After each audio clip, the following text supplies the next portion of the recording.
Welcome back to my channel, and I hope you're excited or whatever to hear about dreams and nightmares.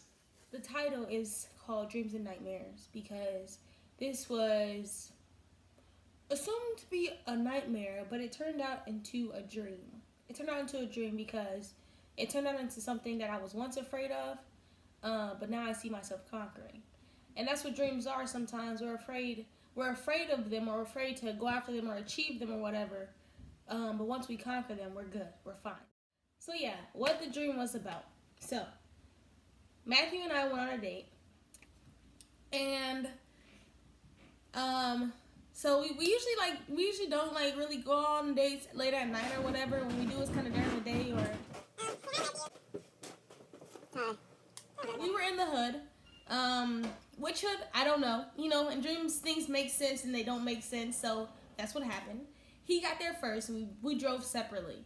So I was meeting him at, I guess, some arcade carnival ice cream shop parlor thing. I don't know. It was weird. The setup was weird. So he was there first. I flew in. I literally flew in from the sky. I meet up with Matthew. We're waiting in line to get on a ride. And it's just taking so long, you know. I'm a little impatient. I'm like, you know what, babe, it's okay. After like 20 minutes waiting in line, let's go get some ice cream, you know. Like, mind you, we were being watched, and I'm a very observative person as well as Matthew, but Matthew's a little more, you know. If you know Matthew, you know. But, yeah, so I'm like, you know, babe, let's just go get, some ice cream, and we go inside to the parlor or whatever. The two young men follow us inside. Whoa, right?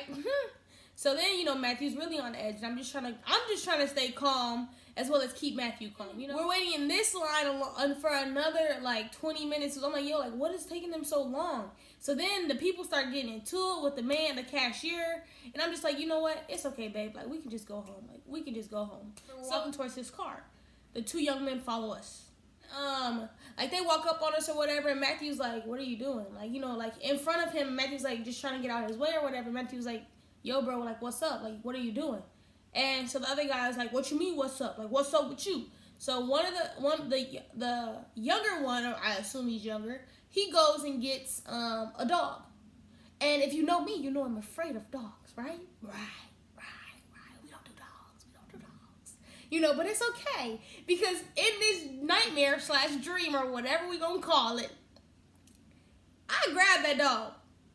And this was a pit bull. I just grabbed that mug and I'm like, hey, you know, like not even like really taking into consideration what the heck is really going on around me. Dreams are weird, bruh.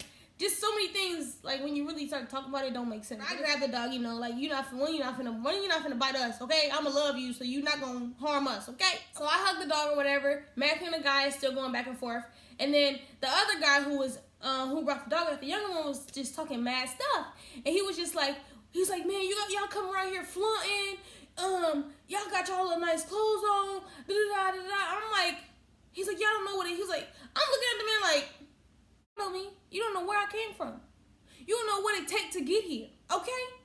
So don't, like, you know what I'm saying? Like, people really be hating on you or whatever, not even knowing you or asking you how you got there. You know what I'm saying? Like, bro, get over yourself. Come on, grow up. No, Matthew, he is in a fraternity, Phi Beta Sigma Incorporated.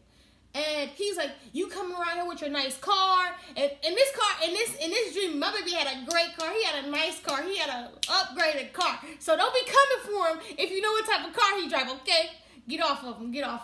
But no, he had a nice new car, whatever. You know, he had his Phi Beta Sigma tags on it or whatever. Everything, you know, decked out, all PBS, all that, go crazy. Shout out to the guys. But yeah, so he was like, you coming around with this new car, with this nice car, with your nice tags, saying Phi Beta Sigma. And I'm like, sir, do you even know what that means? Do you know what organization he's a part of? And so the other one is the smart one. The other one's the smart one. He did his research, he pulled his phone out. I mean, he did it right there, you know, ain't doing in-depth research, but still, regardless, he pulled his phone out. I was like, and he saw that it was a D9 fraternity. And he was like, oh man, I salute you, bro. Like, my apologies or whatever. So then he has come to his senses or whatever when it came to us or whatever. Instead of like prejudging us, he has came to his senses. He apologized. Him and Matthew are now having some type of conversation. Mind you, Matthew's still on edge because one, you tried to rob us. Come on, not you finna rob us. And I was like, so then the other one So like then the other one pulls out a gun. I'm like, whoa. And like y'all, if y'all know me, I'm really dramatic. So I started screaming, crying.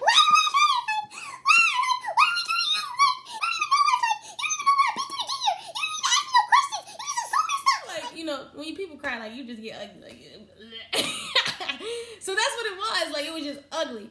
So then I'm, you know, just going in, cause like, bro, what you coming at me for? Like, you don't even know me, bro. You could have asked me, and I just kept like, reason why you doing this? Tell me why. Give me a real reason why you doing this. He's like, because man, y'all come around flowing, y'all know what it is like to struggle. And then, bro, at that point, I just start spilling the beans. Like I'm a very open book. But like, I'm not gonna tell you some of the deepest, darkest struggles that I've been through or whatever. But in a life or death situation, yep, I will. Yep, I will. Baby, right there, it ain't no open book, baby. I'm loose pages, okay? But yeah, so I started telling him everything, like, bruh, I did this, I did that, I did this type of family I come situation I'm still in the midst of right now. Like, it's not smooth, it's not easy. But the problem with you, and the difference between me and you is that our mindsets are different. And I have mentally and physically decided that I will not live like this. Yes, I'm from the hood, yes, I'm from the struggle, but I refuse to let that struggle represent me. I don't allow my past to define me. Or my current situation. Like, no. And just because I don't look like what I've been through, one, thank God for that. And two, it's because I'm constantly working to not, I'm constantly working to not look like what I've been through. I refuse to. And if you've had a conversation with me about some real stuff or whatever, about my past or whatever, how I grew up, you know I tell you all the time, like, I walk like this, I dress like this, I talk like this because this is what I'm manifesting.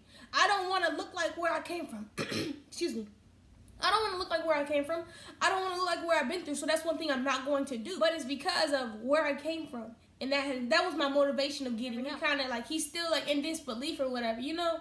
And like, that's so then I'm start telling him everything. Like, even I start talking about my brand, #LightLife, bruh, shout me out. And so I was just like, bro, like, it's not as simple. It's not going to be easy. But if you really want it, you're going to get out of it. So the other guy, he listening, he taking notes. Like, he like, man, I appreciate this or whatever. Thank you for. So I'm trying to get his information or whatever. I'm telling him the purpose of my brand or whatever. And telling him the importance of Matthew 5:14. Like, you are light into the world. So, you know, make sure you share that light. Be that light in whatever you choose to be. Be great at it. You know what I'm saying? Share your light life or whatever. The first one is agreeing with me. The younger one, he's not really here for it. He's not hearing it. And that just shows you the truth about where we come from. There are two people. In my mind, those two young men represented two different people.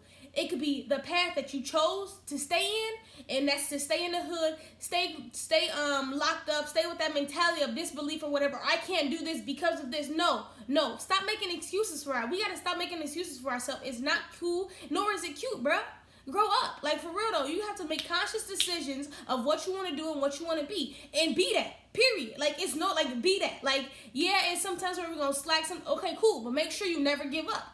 And that's the difference between me and a lot of people. Like, I choose to not give up. I don't care how much I play, how much I fail, baby, believe it. I'm not giving up. And that's the difference between a lot of us. And that's the difference between the younger man and the older man. The older man was like, man, I appreciate, he got knowledge and he took action, right? So after that, I got his information and stuff. I told him my channel, whatever, keep me posted. And like, you know, Matthew my ear, like, baby, let's go. Like, because Matthew's still not in situations where it was actually meant to harm you. That is the time where I feel like you have the most control, right? And when I say the most control, like, you are more able to teach someone in that lesson. So like, you can only control yourselves, right? So I couldn't control what they were gonna do to me and Matthew in that time, but I control what I was gonna do. You know, like, I'm gonna be real with you, bro. I'm gonna sit here shed some tears because, one, I'm sad, and I'm hurt because you come to me like this or whatever, not even knowing my story, you know. What I learned from this dream was the difference between those two men, and that's what we have to choose. Who do we want to be? The man in disbelief, or the man who attains knowledge and has to be great with it, right? So which one are you gonna be? Now, 3 things what I took from this as I look back and what this dream meant to me. Don't flaunt and be humble. You have to understand that those young men were at a place that you once were, in disbelief, and they didn't like their situation. Not saying that you was like probably gonna rob somebody, and if you was, hey, that ain't none of my business either, okay?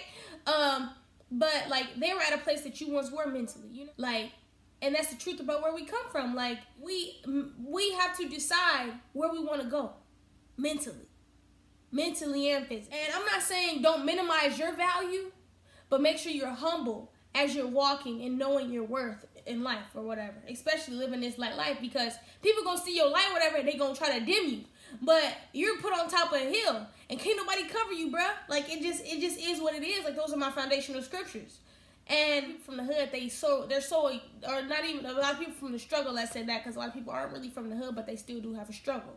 And just because their struggle is not the same as ours, we can't downplay their struggle. You know what I'm saying? A lot of people do that. Like, oh, you ain't from this, you ain't from that. But that don't mean I didn't have a struggle. So you need to respect mine, just some respect in yours, right? Is always encourage others in your new and old community, right? To start thinking positively and focus on their dreams and goals instead of what they see or have now. And I spoke about that a little bit earlier. Like, we got to make sure that we're always motivating, always encouraging. Because if we're not, then what are we doing with our light life? You know what I'm saying? Like, the definition of light life is to impact and inspire with a radiant light unto the world. So make sure that your life is light always. You know, like, we got to live a light life, bro. Come on. And my last point is you have the mental strength to control the outcome. And you, like, literally, and that's so important to me. That last one is so important to me because last time I had a nightmare, I couldn't go to sleep. So it was important to me because Matthew was like, you can guide your dreams and they can end how you want them. And it was just crazy how that dream ended how I wanted it to end, which was me impacting their lives in a positive way.